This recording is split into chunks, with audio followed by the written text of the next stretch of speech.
Welcome back to the Let's Buy a Home podcast. I'm your host, first-time buyer mortgage advisor, Dan Knott. And if you're considering the interior design of your home, then this is the episode for you. I'm joined by interior designer and actor Val at Number 5 The House on Instagram. Val, welcome to the podcast. Hi, Dan. How are you Welcome. doing? Thank you very much for joining me. Please do start by introducing yourself. Well, you did a pretty good job just now. I run the Instagram account, Number 5 The House. My main job is acting, and I do interior design alongside. Amazing. So we start every podcast with the same question, Val. Okay. The Let's Buy a Home Hall of Fame is a place where each of our guests place an item that is a must-have in their own home. Okay. It could be furniture decor, a tool, a toy, or a gadget. So Val, what would you like to place in the Let's Buy a Hall Home of Fame? I think it would have to be a smart home system. Something that incorporates your lighting, your sound, music, alarm system, the blinds, the curtains, everything, so that you can alter all of those at the touch of a button.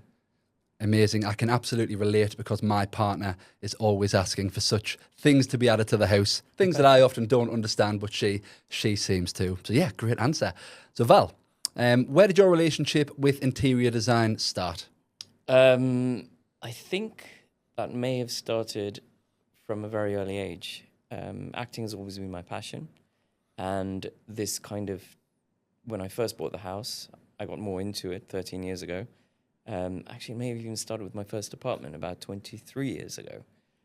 I thoroughly enjoy it. It's something that I'm very comfortable with. I feel confident doing it. It relaxes me.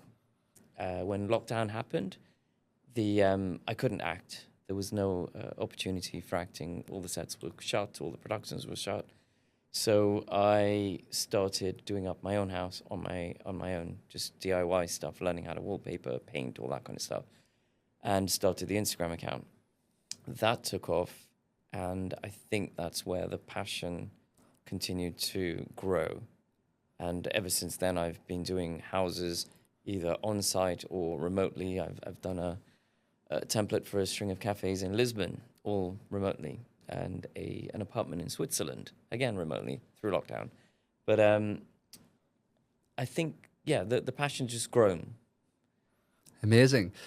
When I've been preparing for this podcast, I've been looking at lots of different interior design accounts, and across many, many different accounts, I have seen some comments suggesting, well, it's easy to have a beautiful home when you've got a big home. So do you think to have a beautiful home, it's necessary to have a big home? No, I mean, I don't think so. I think the home is, this sounds a bit cheesy, but home is what you make it. Ultimately, my apartment was a small apartment. It was a 2-bed with mezzanine in an old school conversion. And that, I never thought I'd leave it, but I outgrew it and the opportunity came up to buy a house. The size of the house doesn't really matter unless you're comparing yourself to others, which I think is a real shame. I think ultimately be completely happy with the house that you have and decorate it the way that you want, and you'll fall in love with it. Yeah, and for those listeners who maybe do have a small house at the moment or maybe a flat, do you have any tips for maximising the space? If it is small, then I think you ought to minimize the number of things you have in the space if you want to make it feel bigger. I mean, there are tricks like using lighter colors on the walls, lighter colored furniture, not putting a big L-shaped sofa in where you walk into the L of the sofa, for example. It's just how you strategically place things. Mirrors are a good trick. I can't tell you how important lighting is. All sorts of lighting, up lighting, down lighting, spotlights, lamps, LED lamps. All of those things will create and enhance the space. So if you do have a small space, ultimately I think storage as well is quite important. The more storage you have, the less clutter you have on show. If you have a small house or a small apartment and you just stick loads of artwork everywhere, then it begins to feel smaller. And the whole point is to make it feel bigger. So you put one piece of art and that automatically draws your eyes into a focal point. The shelves, having shelves is great, but it doesn't need to be full of things. just a few things that you like, things that you found on your travels, things that work and remind you of happy times. I think this is how you create a home, filling it with the things that you love. Yeah, and I think what you've just touched on there about potentially adding clutter to your home.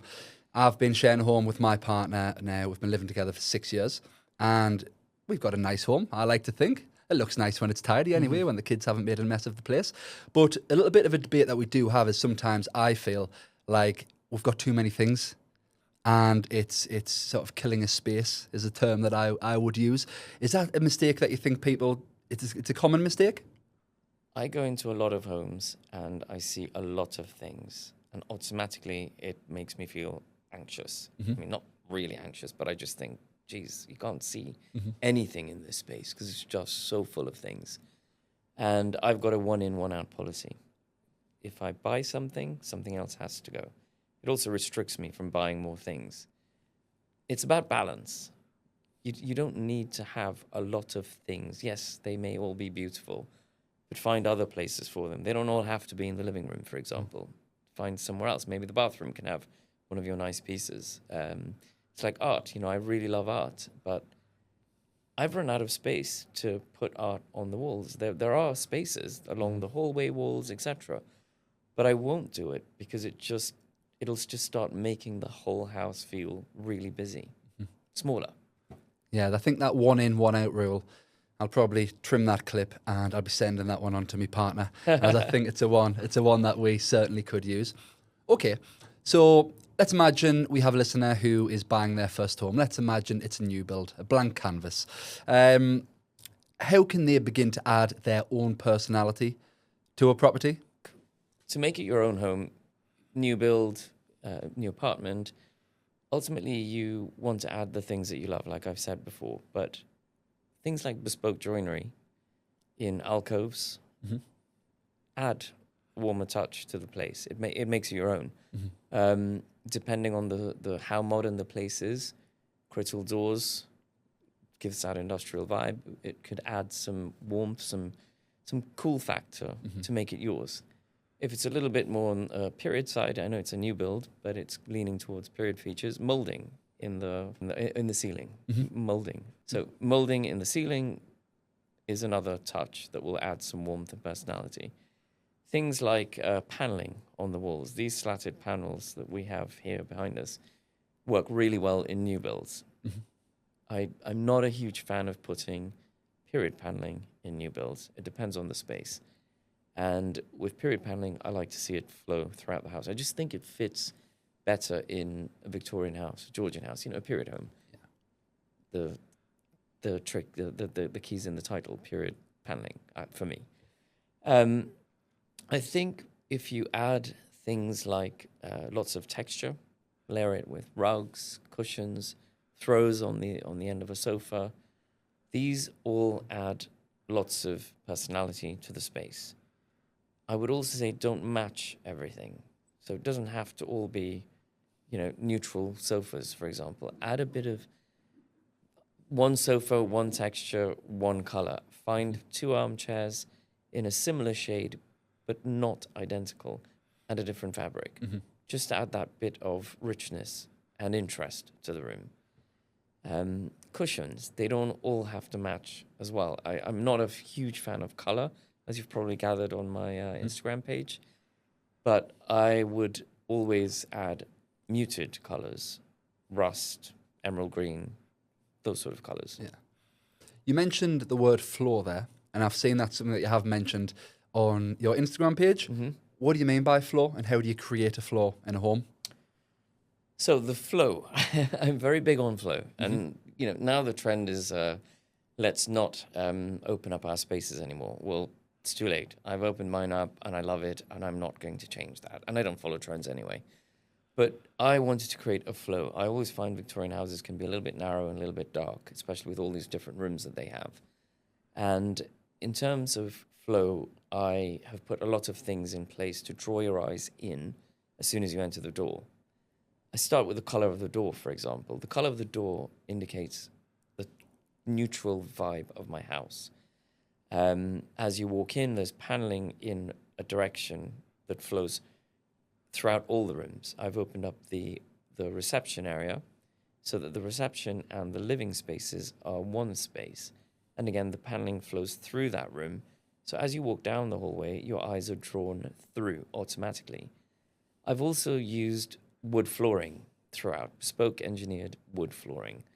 And this, again, will draw your eyes all the way through to the kitchen. There's a through view into the garden.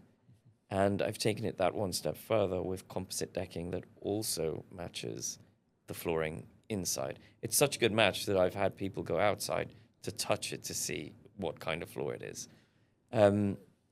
Things like artwork, again, increase the flow of the house. So you'll have one or two big pieces. These just make an impactful statement rather than lots of little pieces of art.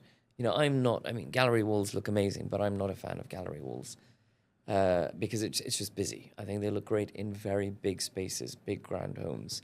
A Victorian house, not so much, but, you know, everyone has their own taste. So I'm just saying what works for me. Mm-hmm. It may work for other people. The colors you choose.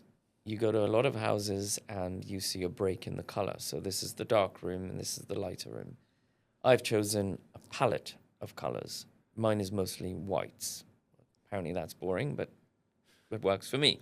And it helps me highlight my art as well. But and it makes the space brighter. Mm-hmm. It feels calmer. The lighter colors make the space feel a lot calmer. So I've used a lot of whites, different types of whites from different companies: Little Green, Farrow and Ball, Paint and Paper Library. Those are kind of my three top paint companies that I would suggest if ever you're looking for whites. And I've basically used different shades of whites throughout. Downstairs. Upstairs is more neutral colors, and they're in the process of being changed because they still look a bit dark. I didn't get that right the first time around, but it was done a while ago, and it's time for a change, bit of a fresh up. Again, lighting helps with the flow. So you want to create pockets of light in different areas. The bookcase, as you come into my house, has LED strips on all the shelves. That in itself draws your eyes straight into that room. There are uplights in the stairs. Rather than coming off the wall, I've got them going up the stairs. And that, as you come in again, will make you go look upwards along the wall. So it's a lot of these little tricks, little things that you can do that rather than making it all feel cluttered, busy, you know, you've seen, I don't know, dark or black color and you think, God, that'd look amazing in my living room. You know, yes, they all look great, but for me personally, I choose a palette. I do it with my marbles as well. All the stones that I've used, they're all from a palette. You're not going to find a whole big mix. I don't like matching the stones. So you won't see Calcutta and that everywhere or Nero Marchino. You will see a mix of stones throughout the house, but they are again from a similar palette. Mm-hmm. When you're talking about a colour palette, yeah, so that's quite interesting. That's something that maybe a lot of people wouldn't consider or wouldn't know how to access. Is there any way you can go online where you can maybe get advice regarding which colours go together and begin to form a palette for yourself? Yeah, there's a colour wheel. The colour wheel that it's online. It's on YouTube. Mm-hmm. Google all of those and it'll tell you which colours all work together. Brilliant. So if you are listening, head over and check that out. You know, also if you look at the paint charts are all sectioned according to which colours work with each other. So there are different shades of white, for example, on every paint chart. There are so many shades of white. But it's about, you know, I would always recommend painting each wall in the room because it's not going to work necessarily unless you see what the light's like throughout that room in the day. Spend a good couple of days easily with that paint on the wall, maybe even a week, before you make a decision on which paint you're going to go for. I don't have the same paint in each room. Mm-hmm. You did mention trends and following trends, or perhaps not following trends. I myself, when we bought our first home back in 2018, did fall victim to what they call now millennial grey. We've since moved home, and we actually changed that home a few years before we left it. But yeah, should we be following trends or should we be avoiding trends? Trends are there for a reason. I think they're ultimately there for people who need guidance. I have never been interested in trends because they come and go too quickly. And I don't like this fast culture of, well, this is no longer on trend, that looks dated, get rid of it. I like to buy things that are classic and that will last a long time. So I have pieces in my house that are there from 13 years ago that still work. The kitchen counter still works. The kitchen still works.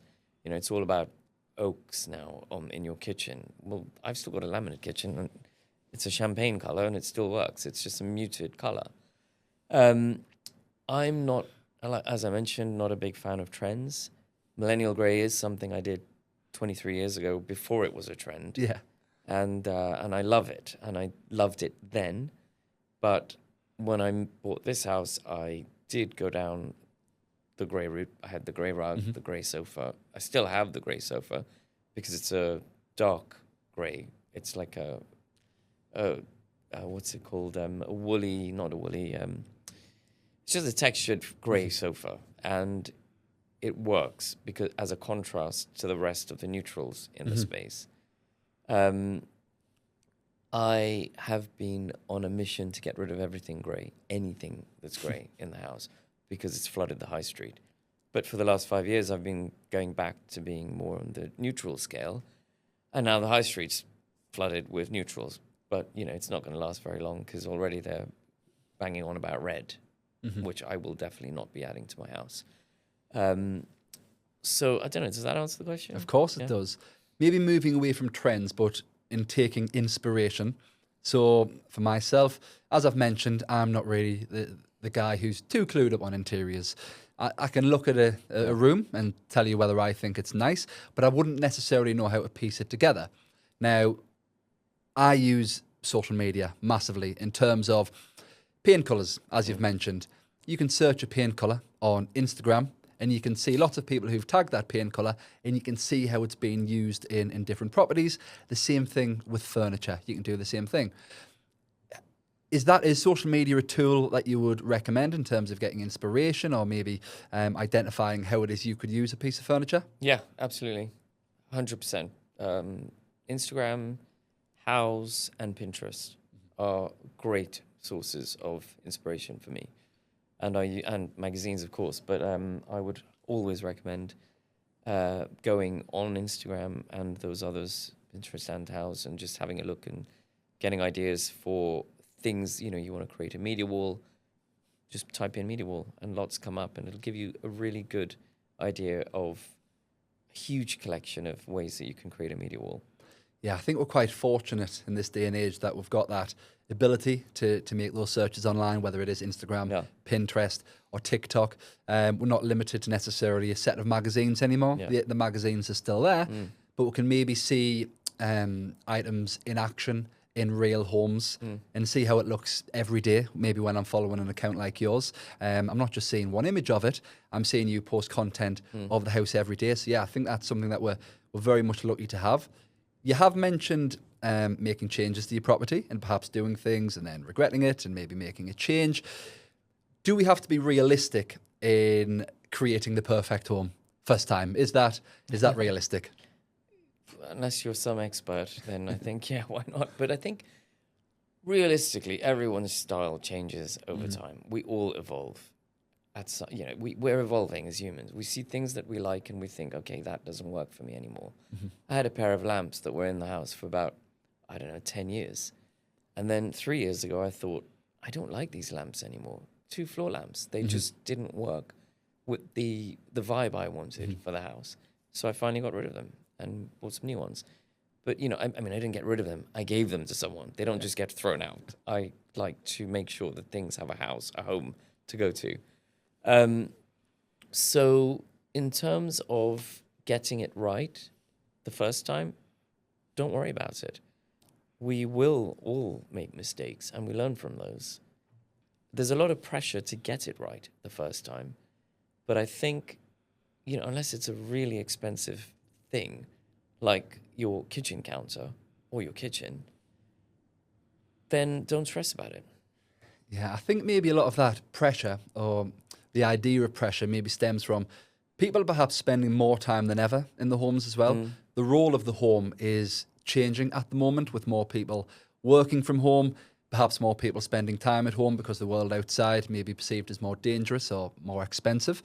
As well as that, a lot more people are homeschooling at the moment.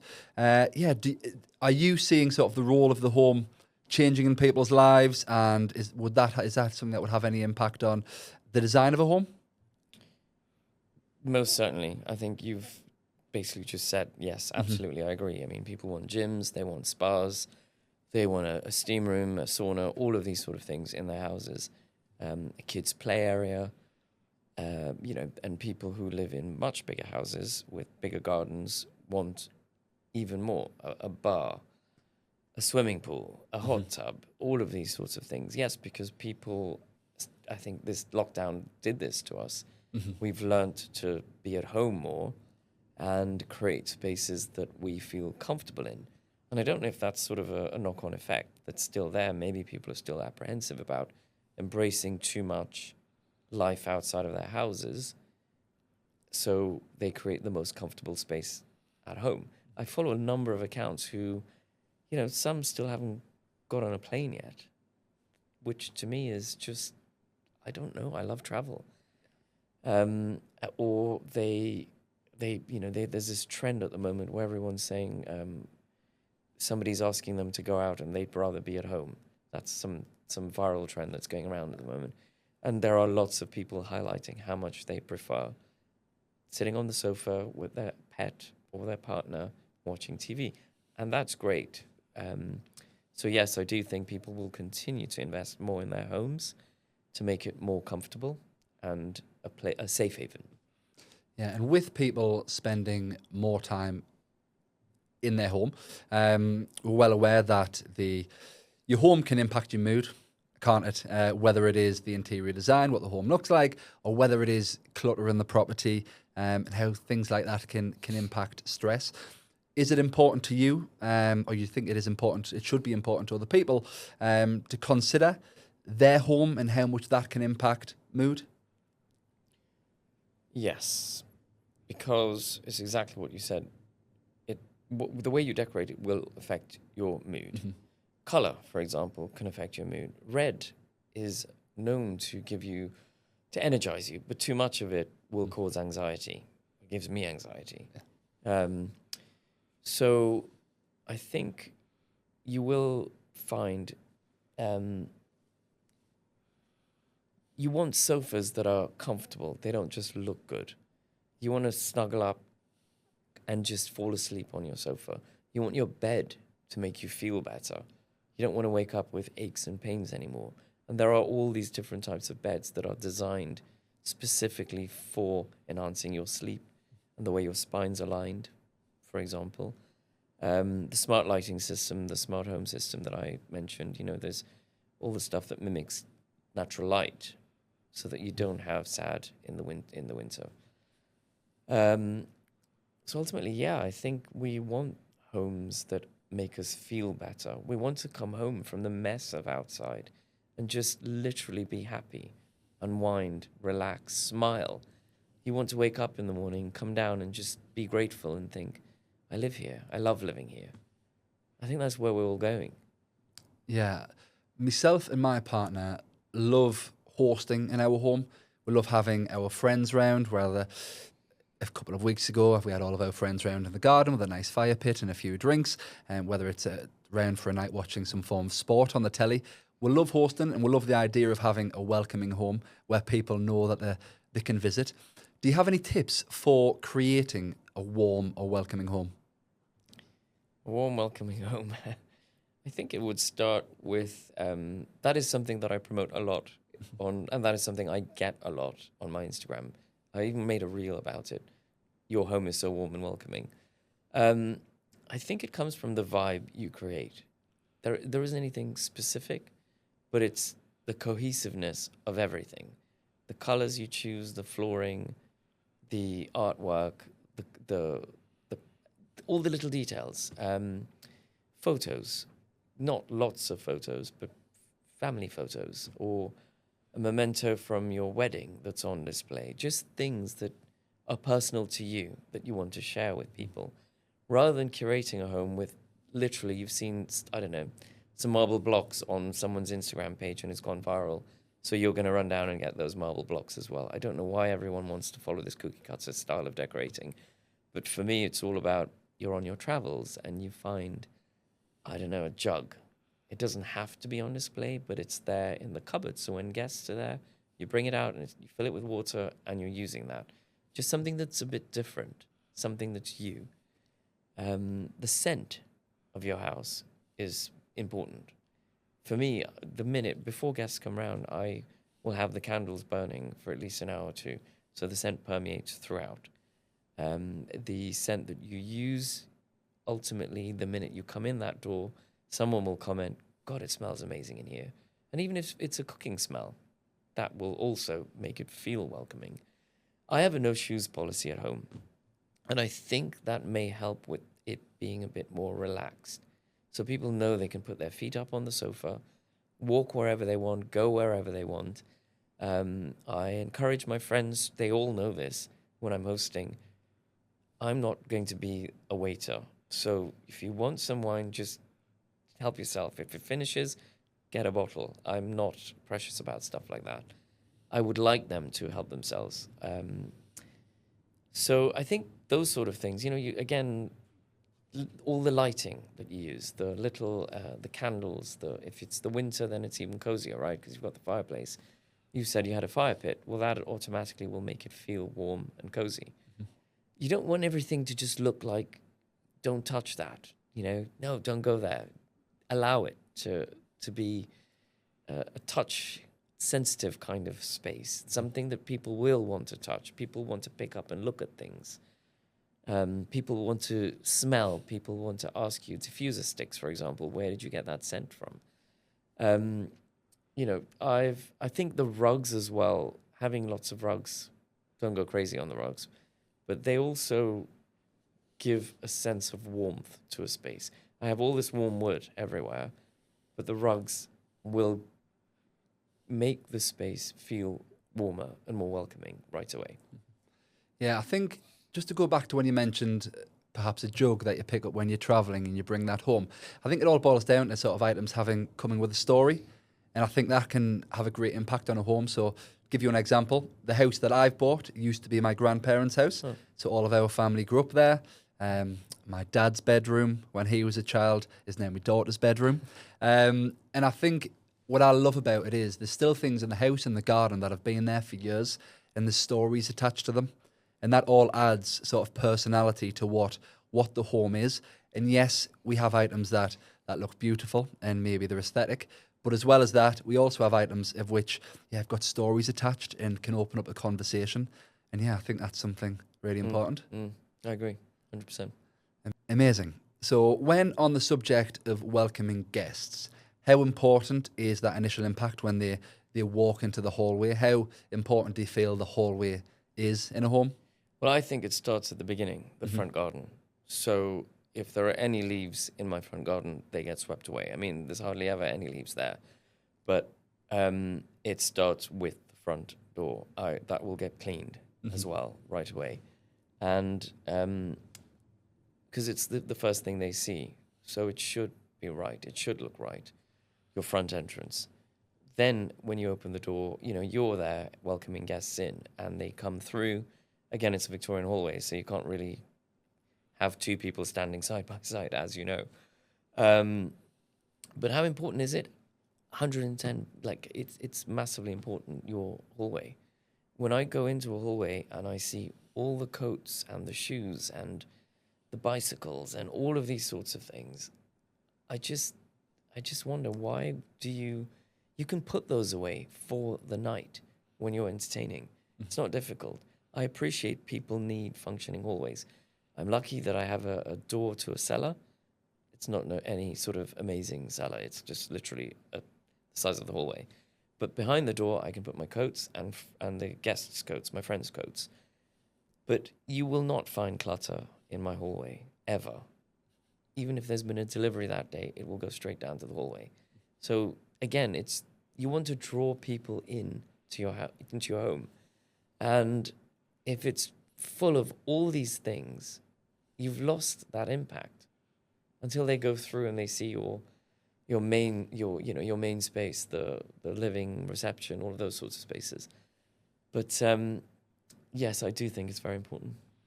Amazing. Well, Val, thank you very much for joining me on the Let's Buy a Home podcast. I know that we've provided value to so many of our listeners. One final question. Yeah. What does home mean to you? Home to me is a sanctuary, a place that I feel safe in, a place that I can relax in, a place that I look forward to going to and to waking up in. That is home to me. Amazing. Where can our listeners find you? I'm at number 5 the house, number 5_ the house on Instagram. Well, thank you very much. And thank you once again to our listeners. We will be back next week. Well, thank you, Dan, for having me. It's been really lovely chatting to you.